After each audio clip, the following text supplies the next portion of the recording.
as if President Trump was still feuding with John McCain, refusing repeatedly throughout the day to say a kind word about the late senator in front of the cameras. And as you said, Wolf, the weekend first, the flags over here were lowered and then raised this morning, only to be lowered again this afternoon when Mr. Trump finally issued that proclamation showing some respect for John McCain.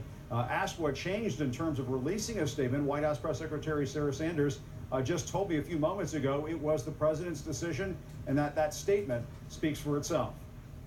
Mr. President, any comment on John McCain, sir?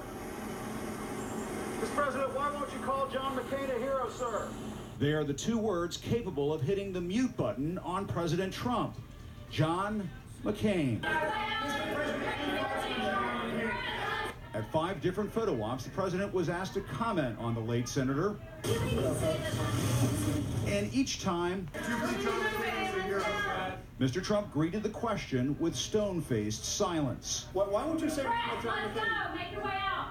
The president's harsh feelings for McCain have been hard to miss, even in the days since the senator passed away. Instead of a full statement from the White House, Mr. Trump posted just this short tweet. My deepest sympathies and respect go out to the family of Senator John McCain. Our hearts and prayers are with you.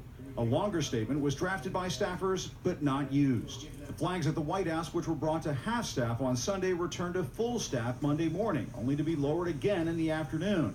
Then finally, the president issued a statement, brief though in keeping with White House tradition, ordering the flags be flown at half staff and saying, despite our differences on policy and politics, I respect Senator John McCain's service to our country. This came after the head of the American Legion released a statement to the president saying, on behalf of the group's 2 million wartime veterans, I strongly urge you to make an appropriate presidential proclamation noting Senator McCain's death and legacy of service to our nation. For Mr. Trump, it's a continuation of his verbal assaults on the senator and former prisoner of war. He's not a war hero. He's a war hero. He's a war hero. 5.5 years. He's a war hero because he was captured.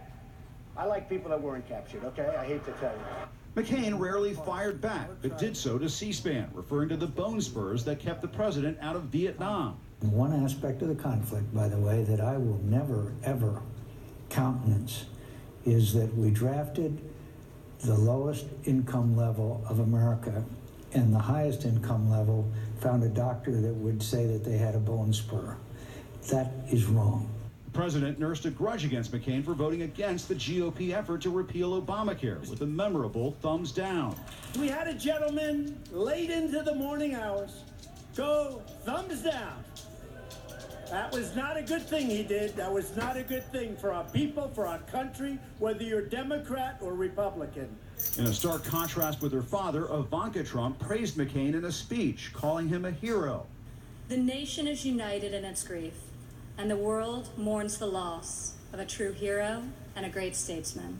Even as Trump loyalists defended the president's refusal to pay tribute to McCain. If the president put out a flowery statement about John McCain's life, the media would criticize it and say it is not consistent with the other things he said in the past. The Trump-McCain split had always been a sign of the times for the GOP, as Mr. Trump falsely claimed that Barack Obama was not born in the U.S. It was the senator who took the high road and told the truth. He's an Arab.